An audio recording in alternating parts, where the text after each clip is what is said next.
If you're someone who is trying to build life, who is trying to figure out the answers, someone who is trying to solve the problems that they are stuck into, or someone who is trying to connect with Lord Krishna, this is the mantra that is one of the most powerful mantras, and it would help you to achieve the goals in your life and also connect with Lord Krishna. Chant this mantra 108 times every day and see the magic. So the mantra is Om Krishnaya Vasudevaya Hariye Paramatmane Pranatah Kleshanashaya Govindaya Namo Namaha.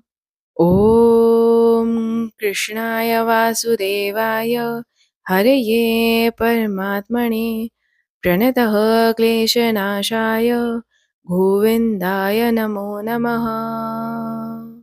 Om Krishnaya Vasudevaya Haraye Paramatmane Pranatah Kleshanashaya Govindaya Namo Namaha.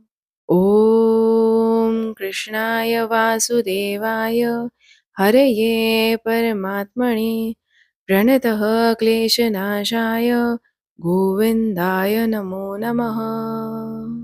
Om Krishnaya Vasudevaya Haraye Paramatmane Pranatah Kleshanashaya Govindaya Namo Namaha.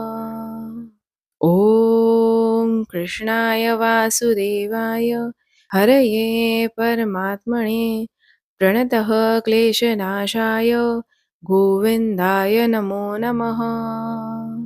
Om Krishnaya Vasudevaya Haraye Paramatmane Pranatah Kleshanashaya Govindaya Namo Namaha.